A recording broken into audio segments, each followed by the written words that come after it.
today we are going to talk about the art of public speaking, and who better than someone who has been in TEDx, Miss Swarleen. If you could introduce yourself and your journey in TEDx. Sure. So, coming directly to TEDx will be real fun to tell you how it landed here. But yes, certainly starting with today, I am a personality and a public speaking coach and have delivered 3 TEDx talks. And talking about the journey wasn't easy. I'm sure it hasn't been easy for anyone to reach TEDx. I think because anybody who's gotten into, TEDx knows what the journey has been like. So if Mm. someone had told me years ago that I would stand on a TEDx stage delivering the ideas that inspire, I'm sure I must have laughed in disbelief. So my journey into public speaking, it wasn't planned as a coach, but yes, it evolved. Starting as an English teacher, guiding students how to express themselves better, training them for debates. But beyond grammar and vocabulary, I realized the power of effective communication. And I saw students struggle to present their ideas, to speak with confidence. And then I found myself, drawn to helping them break these barriers.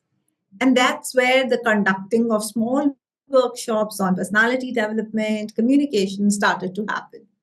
The more I spoke, the more I fell in love with the art of storytelling. And then COVID hit, and then a lot of webinars were happening. All of a sudden, I get a call from one of the professors of IIT Mumbai, and he tells me that, I've given your name for a TEDx talk, which is going to happen here in Mumbai, and I really want you to come. There was a little reluctance and there was a little hesitation. And after all, TEDx is where all great speakers get paid. So the question was I ready? But anyhow, I crafted my pitch around the personal story. I believed it could make a difference. And when this was accepted, I was, thrilled but terrified at the same time. Spent weeks and weeks refining my speech, practicing in front of my friends, recording myself, and even standing in front of the mirror, just rehearsing the work.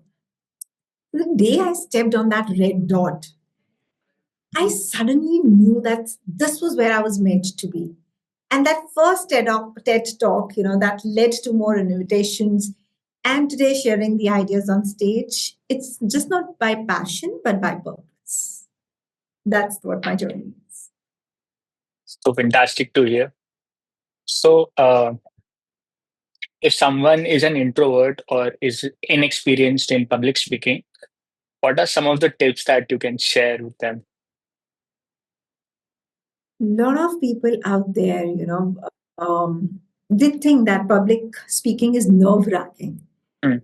And there are a lot of people who think that introverts specifically cannot be good speakers. That's a mistake. That's a myth. Because it's not about being an introvert or an extrovert. It's about presenting your ideas. It's about how you get into that zone, right? Um, I would simply suggest start small. Maybe Mm. in front of the mirror, maybe record yourself, maybe join a Toastmasters club as as a starter. Mm.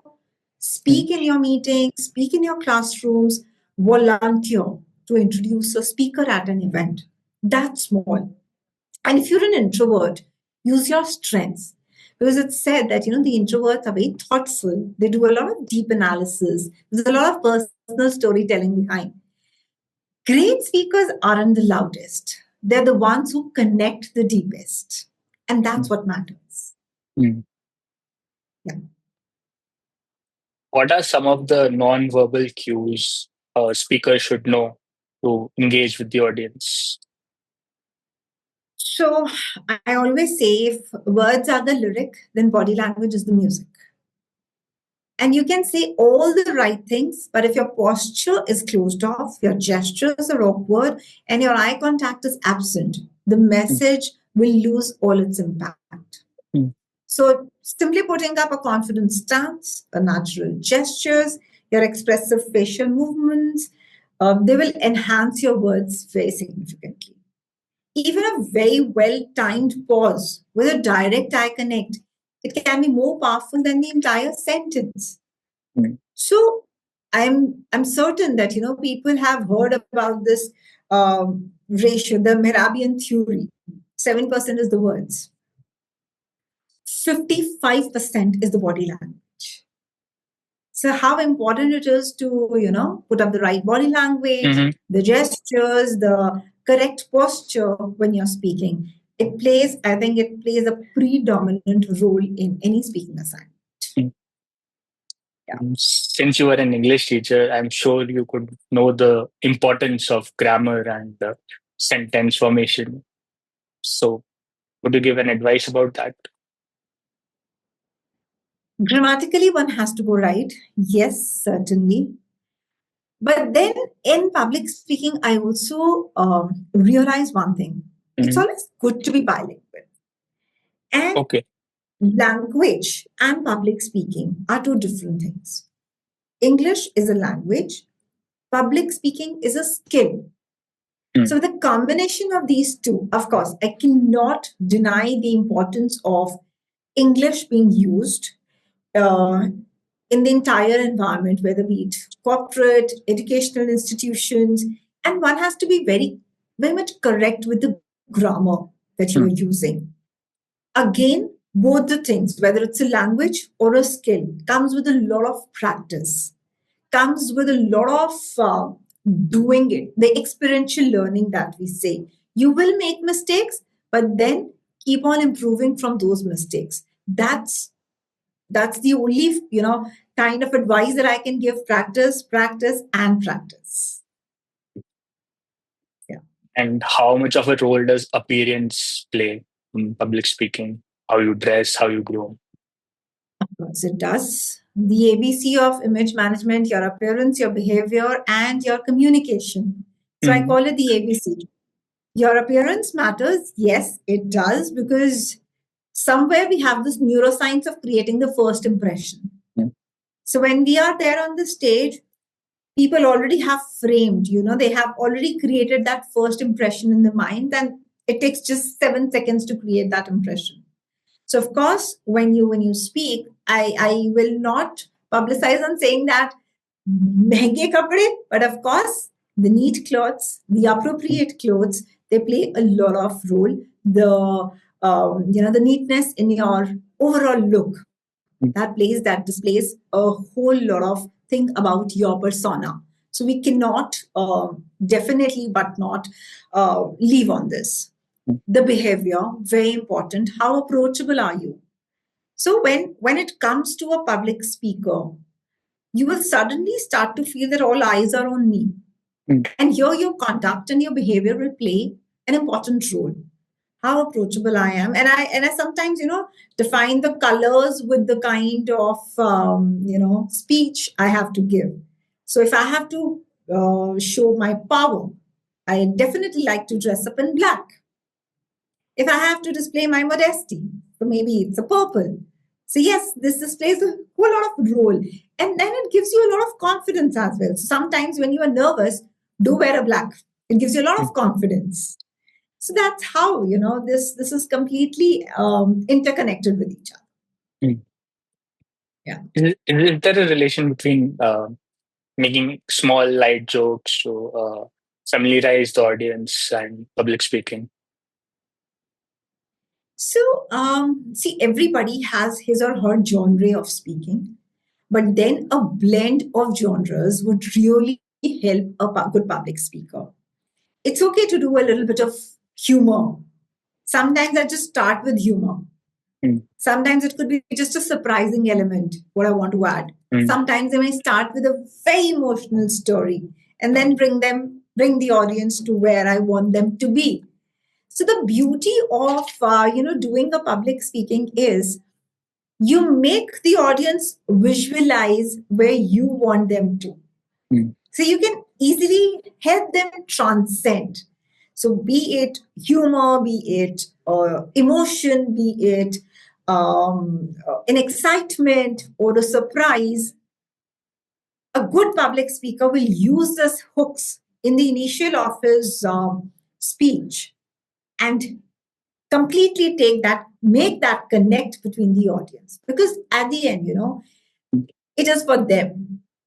Any audience would come to you because they have this, what is in it for me? And when you have this thought, oh no, it's not about me, it's about them, the complete transcendence any genre will have. If we have to analyze all the greatest speeches in history, is there something in common? Motivation? Yes, I see. Because, see, we talk about intrinsic and extrinsic motivation. Mm-hmm. The greatest of the greatest speeches have lot of motivation in it. I mean, I have been really inspired by good motivation talks, whether be it on the TEDx or when I was doing my literature back in the years. So, all these speeches, even these speeches by greatest of the kings, King Martin Luther, their speeches, what have they done? They've tried to grab the attention. They've got to grab the emotion of the audience. Even if I see in these times, if I see Barack Obama or maybe Steve Jobs, what do they do? They emotionally connect and they try to motivate others. So I think that motivation for me remains one important factor in all the greatest of the greatest speech that we hear.